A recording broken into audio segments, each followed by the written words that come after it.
Tonight, millions of Canadians are once again living under a dangerous haze.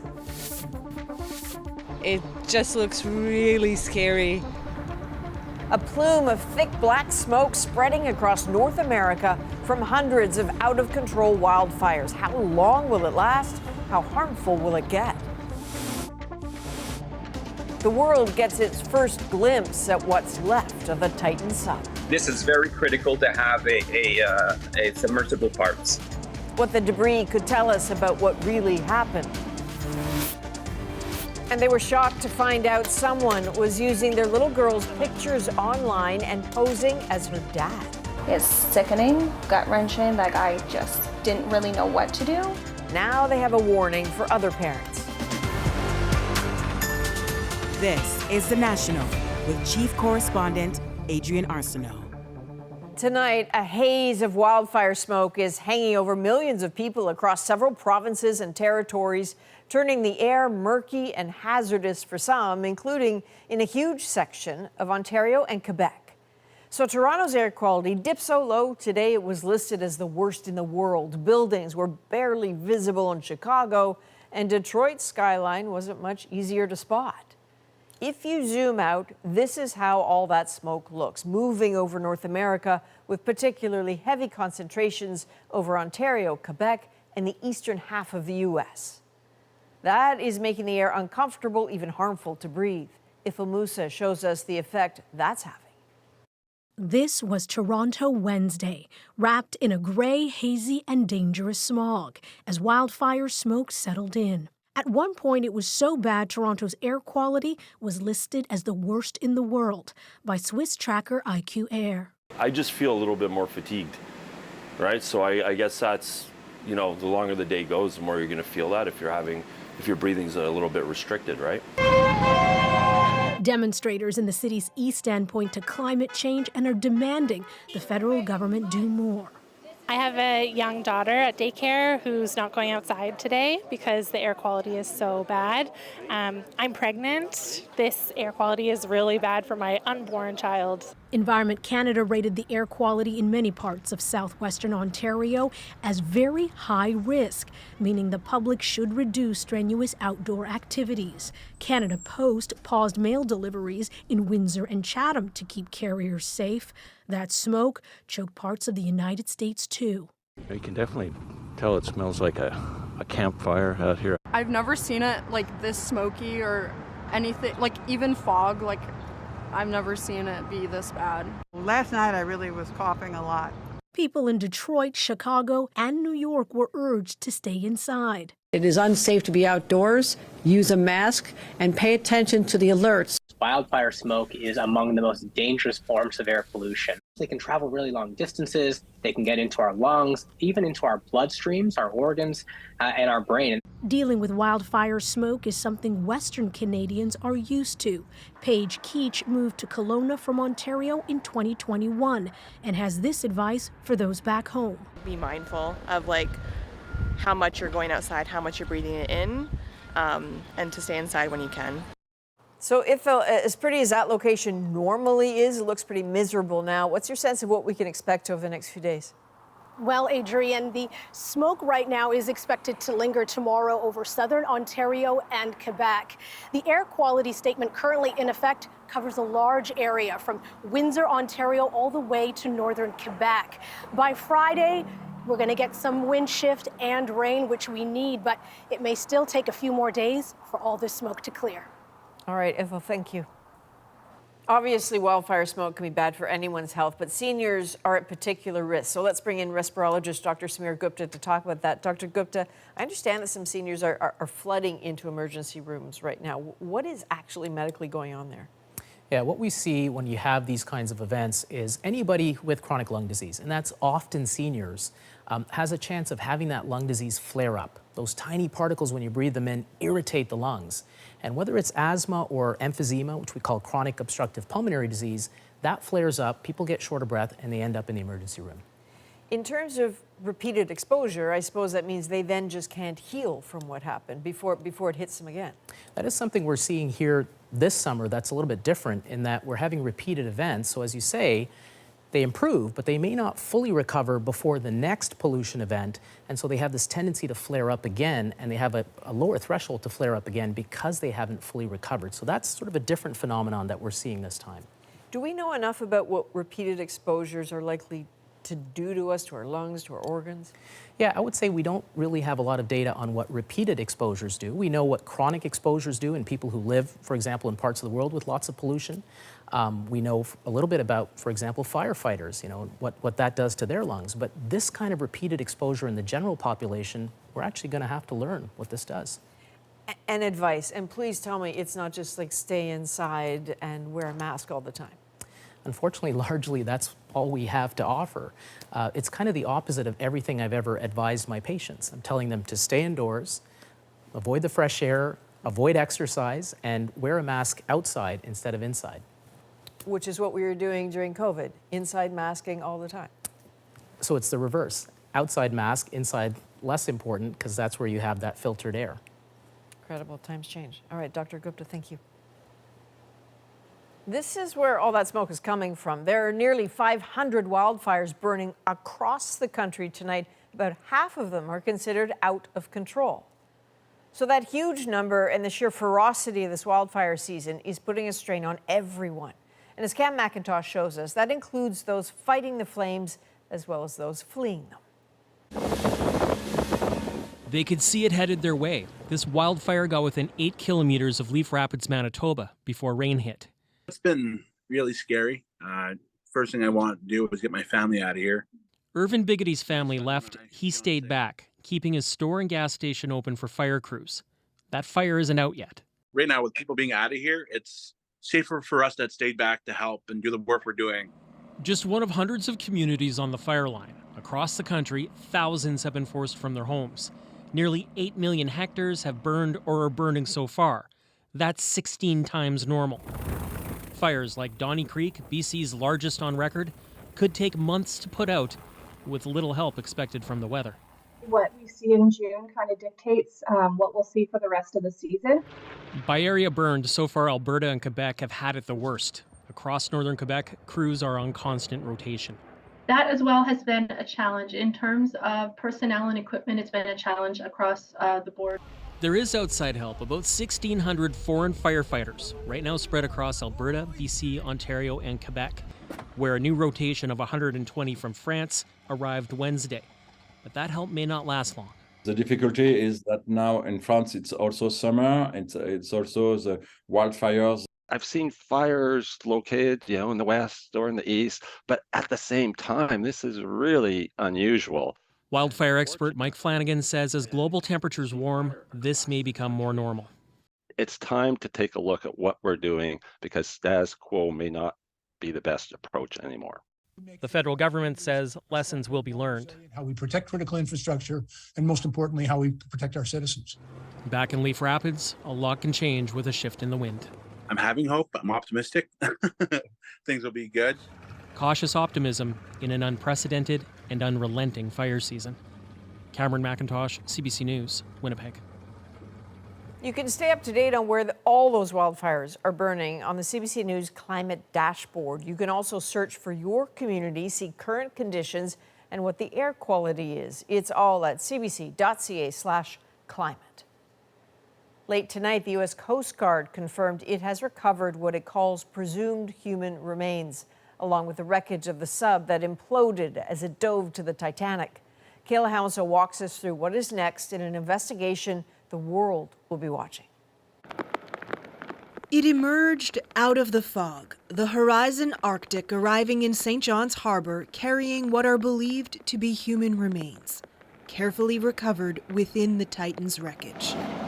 Piece by twisted piece of the sub hoisted off the ship, the sub's nose among the remains, all found on the ocean floor 500 meters off the bow of the Titanic by this remotely operated vehicle. And this is very critical to have a submersible parts. This former Transportation Safety Board investigator says teams will likely now try to put the sub back together, just as they do after airplane crashes. They would put the piece in a large hangar and put them in areas where they believe are how the parts were when they were all in one form.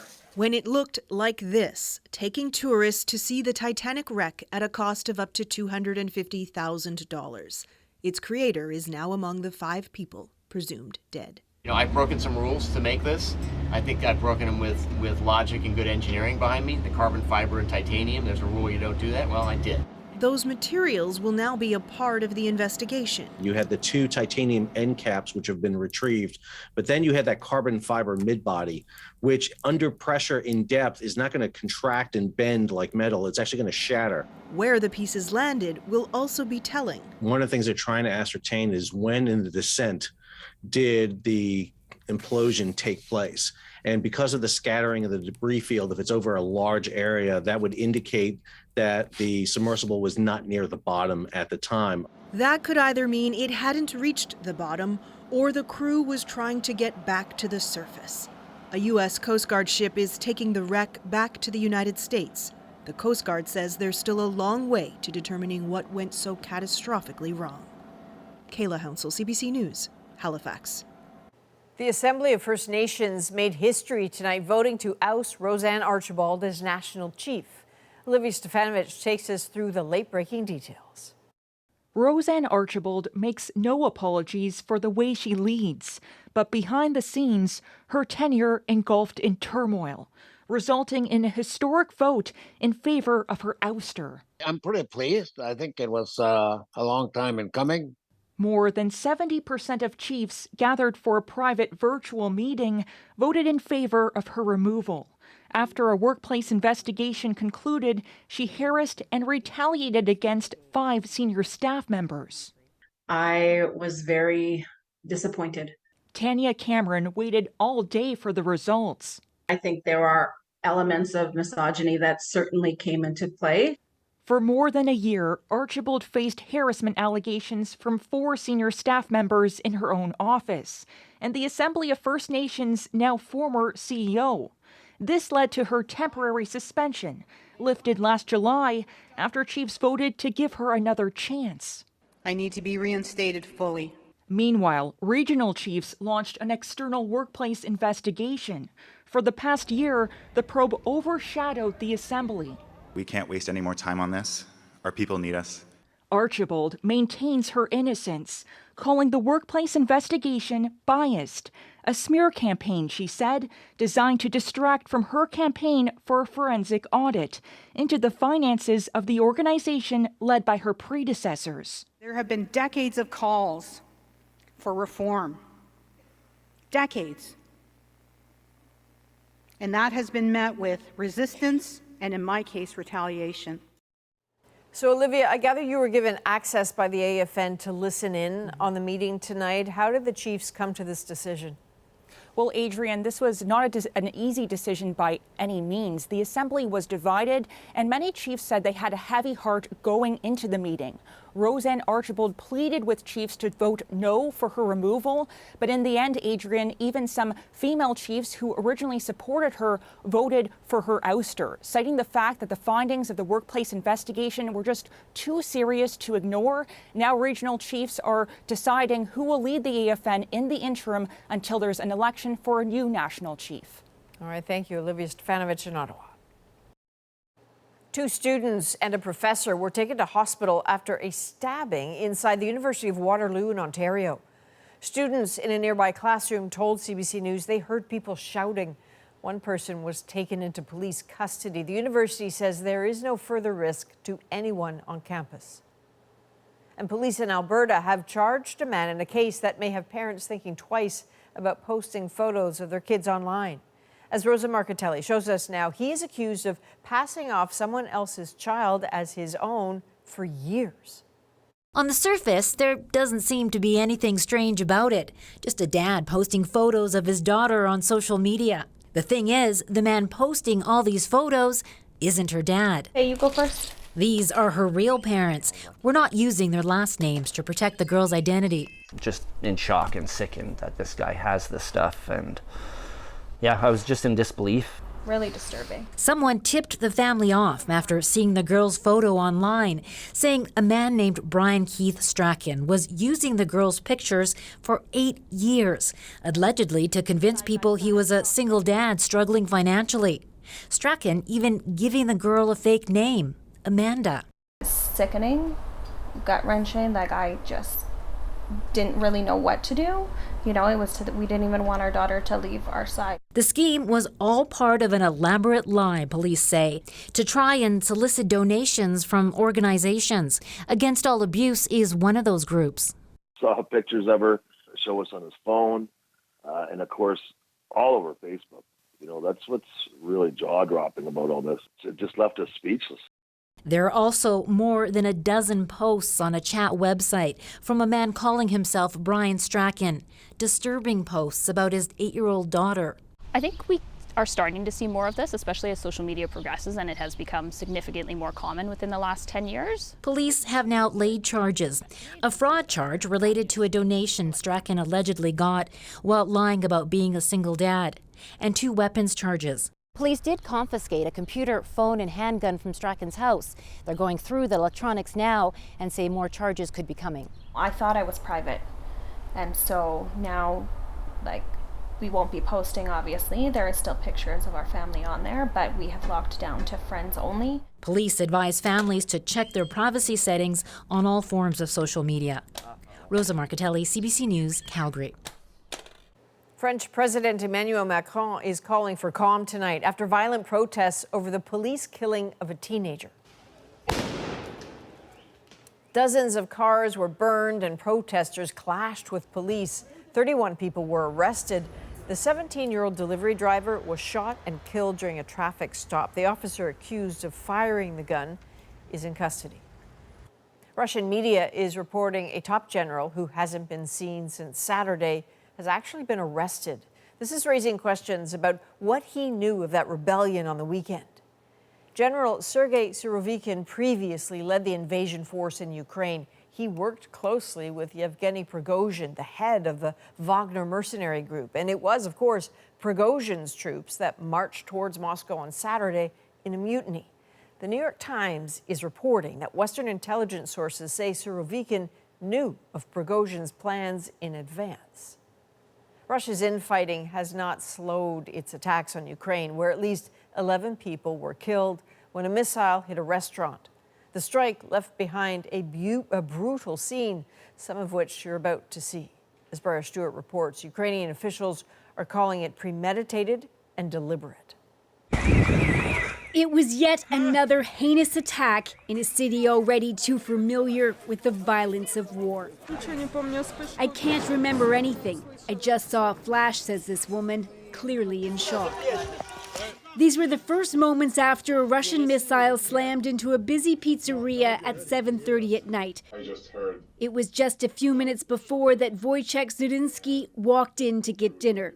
Just place an order and suddenly it's like the roof is like, collapsing on your head. Zudzinski told CBC News that the restaurant was crowded at the time, with families, soldiers, and like him, members of the press. When I just crawl out of there, like I saw a man's leg from under the rubble. And when I crawl out, I started to take pictures and help people. Outside, relatives waited, desperate for news. My daughter's still inside, said this woman. This is her daughter, Irina, in a photo taken by Zudzinski before she was rescued. He captured some of the frantic, terrifying race to get to survivors and treat the dozens who were wounded. The rescue work continued throughout the night, and the number of dead kept rising. Among the victims, at least 3 children, including 14-year-old twin sisters. Russian officials say they only attack military targets, but Ukraine security services believe the strike was planned, saying they arrested a man they accuse of being a Russian agent and taking photos of the restaurant ahead of time. Kramatorsk is usually busy with soldiers getting a bit of a break from fighting on the front line. But once again, the war struck at the very heart of this city. Briar Stewart, CBC News, London. Madonna is postponing her holiday tour after being hospitalized for a serious bacterial infection.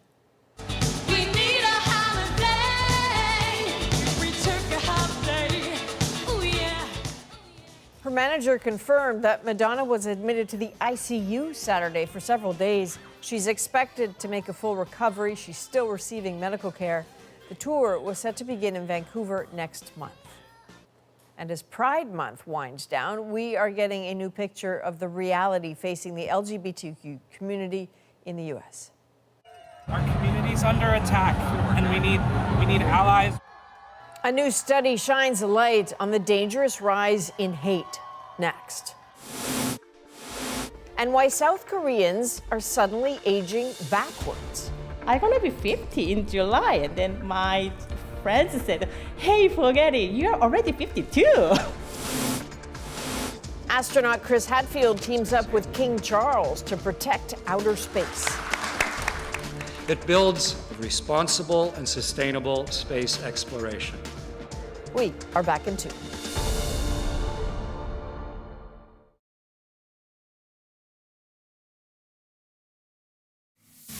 The Chicago Blackhawks are very proud to select from the Regina Pats, the Western Hockey League, Connor Bedard.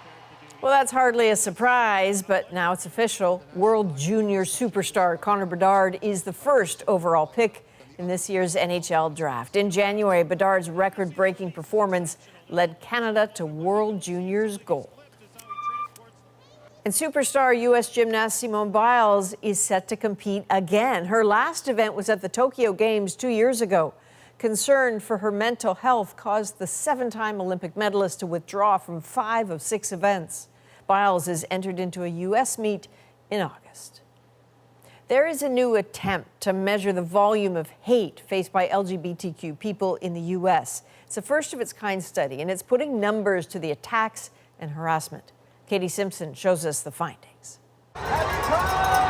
As Pride Month festivities across the U.S. wind down, among the celebrations, there's also a sense of uncertainty. Our community's under attack, and we need allies. We need the whole community to show up. According to a first-of-its-kind study by the Anti-Defamation League and the advocacy group GLAAD, between June of 2022 and April of 2023, there were 356 targeted assaults, acts of harassment, and/or vandalism against the LGBTQ community in the U.S., including the deadly attack at a Colorado bar, protesters with Nazi flags intimidating drag performers at a fundraising event in Ohio, and bomb threats against a Massachusetts hospital that provides gender-affirming care.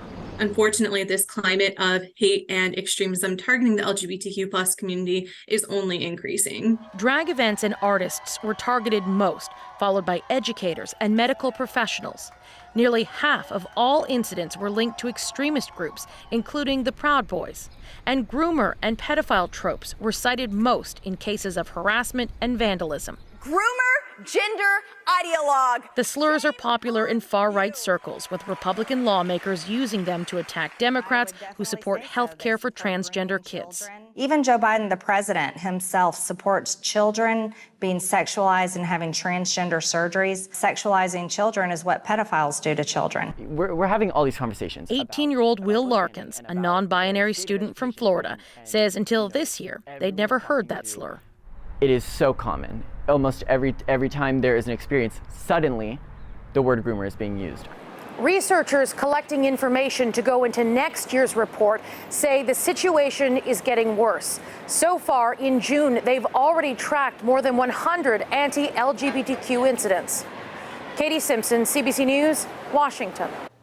In North Carolina today, a passenger jet made an emergency landing without its front wheels.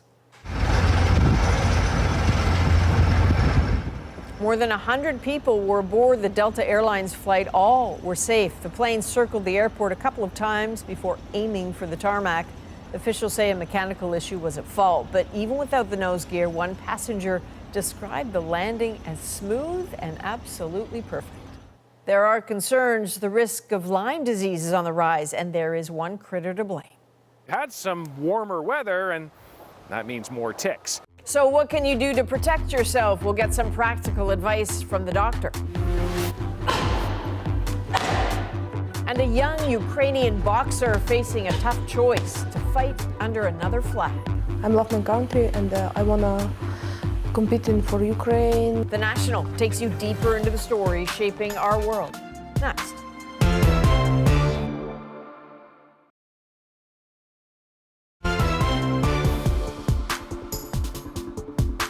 The long weekend is fast approaching, and we were thinking of the many of you who will be out hiking and maybe camping. But this summer, the reality is there is a growing caution for you about a little critter that is rising in numbers. More ticks mean more bites and more Lyme disease. In a moment, we'll get you some do's and don'ts. But first, David Common looks at what is going on out there. Yes, indeed, there are more ticks in our country than there used to be in more places, and they're causing a lot more Lyme disease. Up more than 10 times from just 144 reported cases back in 2009 to 2,168 last year. Now, it is important to keep it in context because those numbers are for all of Canada. And also good to note that not all ticks carry the Lyme disease pathogen. So here in the Toronto area, for instance, when they've gone and sampled them from long grass like this, it's less than half of the ticks that carry that pathogen. Still, we are seeing more ticks and thus more Lyme disease. So what's going on? Climate change is often mentioned. Ticks don't survive in a cold climate, so our warmer winters have allowed them to venture north. These are Canada's known risk zones: southern BC, southern Manitoba, all of southern Ontario and Quebec, plus most of the Maritimes. There's also more deer, which act as vectors. The ticks live off the deer and move around on them. More deer equal more ticks. Well, now to a warning about the growing danger of ticks. Experts predict our warm winter may lead to an increase in ticks nationwide. And that means more chances for tick bites and the risk of Lyme disease. In the U.S., there's even been an abundance of acorns. Feeding more squirrels and mice, that means more things for ticks to ride around on, and thus, more ticks. Who knew? Ticks also like it hot when they're reproducing. And we've had some warmer weather, and that means more ticks. Here's one more thing that we learned while researching all of this. Ticks are in the same family as spiders and scorpions. They're arachnids. And I know that makes you love them even more. With this rise in Lyme disease infections, you're likely thinking you don't want that and you want to protect yourself and others this summer. Dr. Alan Grill joins us now. He's the chief of the Department of Family Medicine at the Markham Stouffville Hospital. Doctor, I know you have treated patients with tick bites, with Lyme disease. What do you make of that surge in numbers in Lyme disease? Is that just because there are more of them this summer? So there are definitely more ticks. With climate change and the warmer weather, they come out earlier. More ticks mean more bites. And I think healthcare professionals like family doctors and nurse practitioners, we're more aware of the symptoms of Lyme disease. And when we're more aware of the symptoms, we can diagnose more people. When you talk about the symptoms, what are the ones we should be looking for? What are the really serious ones in particular? So early on, if you're bitten by a tick that can infect you with Lyme disease, you can get fever, you can feel tired, you can get a headache. You can also potentially get this rash. It looks like a red target or like a bullseye that can spread on your arm. Later on, up to 30 days after being bitten, you can get swollen glands, heart palpitations, painful joints. And if you get any of those symptoms, please seek medical attention with your family physician or nurse practitioner. So let's play this out a little bit. Past the 30 days, what are the risks here? How serious can this get? So we want to make sure people that have been bitten and have symptoms don't ignore them, because the longer you ignore them, the worse the symptoms could get. People with Lyme disease have presented with sort of some facial palsy, similar to Bell's palsy, where you have paralysis of muscles. You can get chronic fatigue where you're tired for weeks or months on end. And you can also get arthritis or really sore and painful joints. So we want to try to get onto this as early as possible. This is a very serious disease. Because those can all be chronic, right? Yes, and we want to treat it early so that we prevent the symptoms from getting to be more of a chronic nature. I suppose the thing is you actually don't want to be bitten in the first place. So how do we avoid that? Yeah, there's definitely some things we can do to avoid getting bitten and infected. So first of all, we can avoid high-risk tick-infested places. These typically are wooded areas with tall grass or bushes. But because ticks can bite birds and then birds fly from one place to the next, you could get it in a city or in a playground, pretty much anywhere. Secondly, we can dress appropriately. So wearing shoes that are closed at the toe, we can wear light-colored long sleeve shirts and pants because you can see the ticks and then flick them off. You can tuck your pants into your socks. And finally, we can use insect repellent that has DEET, different concentration for kids and adults, but it tends to keep the ticks away and other bugs like mosquitoes away. So as we sit here talking, it's a bit creepy in the studio because these things are all around us and they, they look enormous. But walk us through what they actually look like in real life, what we're supposed to be looking for. So ticks actually are very small. They range from the size of a poppy seed to a sesame seed. A little bit hard to see with the naked eye sometimes. We often recommend people use a magnifying glass when they're looking for ticks. The other challenge is when they're biting you, they often aren't painful. So you don't even know when you're being bitten, which makes it even harder when we're dealing with them. And when you've got that magnifying glass, I mean, how do you actually get them off? Like, where are you looking? And then what are you looking to do once you see one, other than not panic? Yep. So at the end of the day, what you should always do is check for ticks and then remove them. So firstly, check your kids, check your pets. They can jump from the dog to you. Check yourself. You want to check in areas like hairline, under the arm, groin, belly button. And typically, you want to take a fine set of tweezers, go close to the skin, and pull up and out. Don't twist, don't squeeze the tick. Clean the area with soap and water after. And we recommend at the end of the day, you take a shower to sort of wash off any other ticks that you might have missed. So at that point, are you just saying, okay, it's out, now I just wait? I mean, how long do you have to wait? What do you do with that thing once you pull it out? Yep. So typically, you can actually hang on to the tick, take a picture of it. You can actually download it to a website called etick.ca. They can help identify the tick that you found. It also has some wonderful information about this topic in general.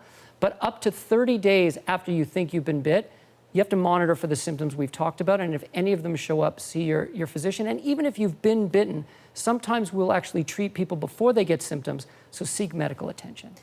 One last thought. As we look at these generic ticks on the screen here, is there one tick in particular that is most commonly worried about here? Is there one that you're worried about?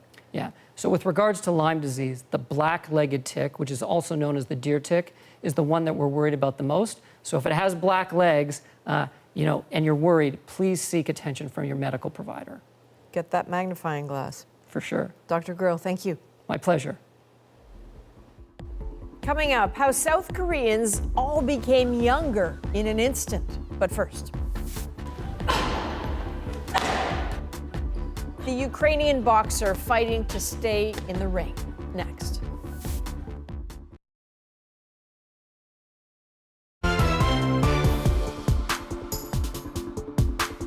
As next summer's Paris Games get closer, the Olympic dream for many Ukrainian athletes is in jeopardy. They're being held out of events they need to qualify for Paris because Ukrainian officials don't want them competing against athletes from Russia or Belarus. As Margaret Evans shows us, this has left one patriotic boxer with a tough personal decision. In the long months of war in Ukraine, keeping dreams alive is hard to do. But Veronika Nakota isn't one to give up.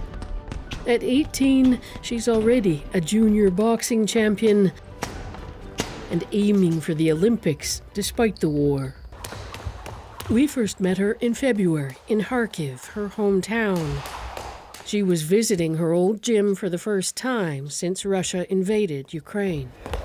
It was so hard because first time after war started, I haven't training. I just do push-ups in my home and like that. And Kharkiv has been one of the most heavily bombed and shelled cities in Ukraine, sitting a mere 40 kilometers from the Russian border. The gym has scars to show for it. Nakota tried moving to another city, but nowhere felt safe. We still hear explosions, and it was felt like death will go into your steps, you know. Following. Yes, it's so scary. We don't sleep. Nakota says she didn't grow up longing to box, although there is some evidence to the contrary. She took it up at 15, just as her father was diagnosed with cancer. He bought her a set of gloves before he died. She went on to become the Youth European Champion for her weight category in 2021 and the Youth World Champion in 2022. I hope Ukraine will go to Olympic and we don't have troubles with that. But situation right now, it's strange. Ukraine has banned its national teams from competing in events where they might face Russian or Belarusian athletes, even if they're taking part as neutrals, as suggested by the International Olympic Committee. Most Ukrainian athletes will tell you it's the IOC that's got it wrong. Zan Beleniuk is a gold medalist for Ukraine's national wrestling team and a member of parliament. I lost a lot of my friends, my colleagues from sports, from different positions, and we don't know why we need to think about Russian sportsmen. More than 260 Ukrainian athletes have been killed, according to officials here, and more than 300 sports facilities have been destroyed, forcing some athletes to seek training abroad if they can. Veronika Nakota, too, says Ukrainian athletes shouldn't be expected to compete against Russians, a feeling she says she couldn't have imagined just 2 years ago. Family, we brothers, but right now it's not, I can't imagine to make photos with the Russian people, Russian sportsmen, and So far, it's still a hypothetical, shadowboxing, if you like. But she hopes she won't have to step into the ring with the Russian athlete or to shake hands with them. If she does, she says her motivation will be that much stronger. Scroll forward a few months, and this is where you'll find Nakota today, at the Hungarian Olympic Training Facility in Tata, a lush little town about an hour's drive from Budapest. Courted for her talent and her potential to win a medal, Hungary wants her to box for them. She'd need a passport first. In the meantime, she says she's getting the training she needs. it's really hard decision for me because I love my country and I wanna compete for Ukraine, but I'm also my goal to be a successful sportsman, and I can be sportsman for Canada, Hungary, but I always can just bring the flag, and I'm Ukrainian. In another world, one where the war didn't exist, the choice might not exist, or if it did, she wouldn't be judged. But she knows some won't approve of her decision. In a strange twist of fate, both the Ukrainian and the Hungarian national teams are competing this week in the European Games, Russians excluded from that competition. Well, Nakota is left behind, a solitary figure in the gym. Boxing, she says, is just like life. Because in boxing, you come into the ring, you're alone. She doesn't discount those who've helped her along the way, but in the end, she says, the choices you make are down to you. Something can happen which you don't control, but it's like only your reaction, like your emotions, like this. And if you control you can't control what's happening, but you control you and your reaction for this. Be it to the death of a parent or a country at war and all that comes with it. Margaret, at this point, where do things stand for her? Well, even if she gets that passport, Adrian, she's still going to have to qualify through competition, so there's a way to go. And she says that even though she would love an Olympic medal, it's not the most important thing in her life right now. She is very happy to be where she is and to be getting the training that she says she needs to progress. One thing I'm not clear on, Margaret, why Hungary? Right. Well, I asked her that because, as you know, the Hungarian Prime Minister, Viktor Orban, is considered pro-Russian. He is out of step with most of his EU and NATO allies. Her answer is that Hungarian athletes don't support Russia's war. The boxers and the coaches supporting her. And, you know, the Global Athlete estimates that there are 40,000 Ukrainian athletes who've had to go abroad in order to be able to continue their training. All right, Margaret, thank you. Next, an epic send-off on the last day of school. A Newfoundland high school says goodbye to a fellow student in our moment.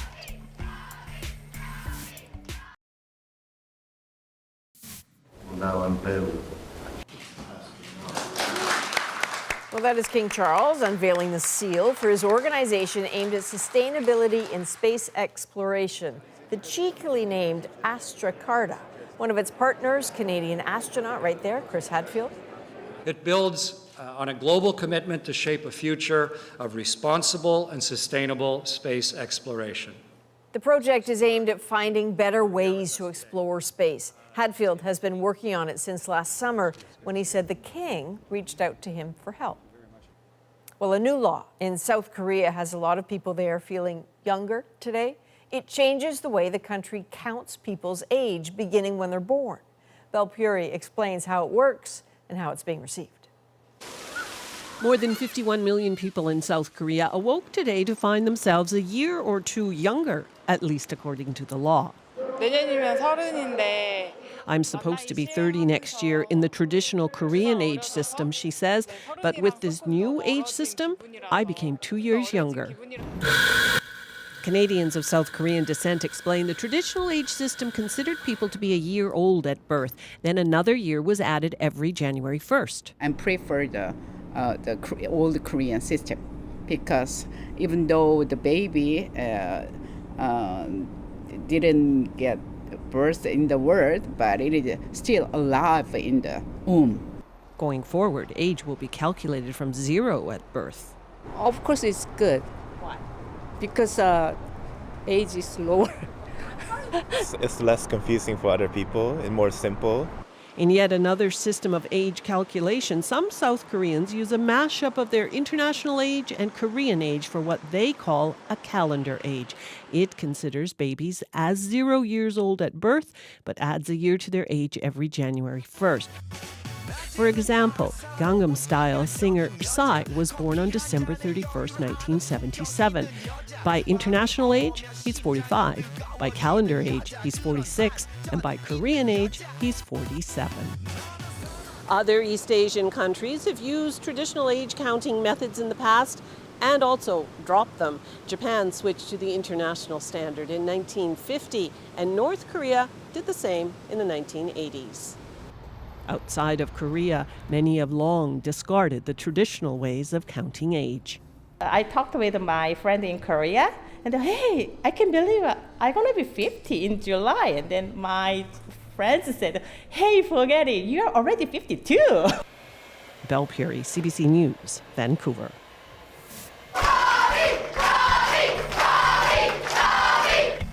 Now that's a send-off any student would dream of, and it is the one Robbie Wickham got.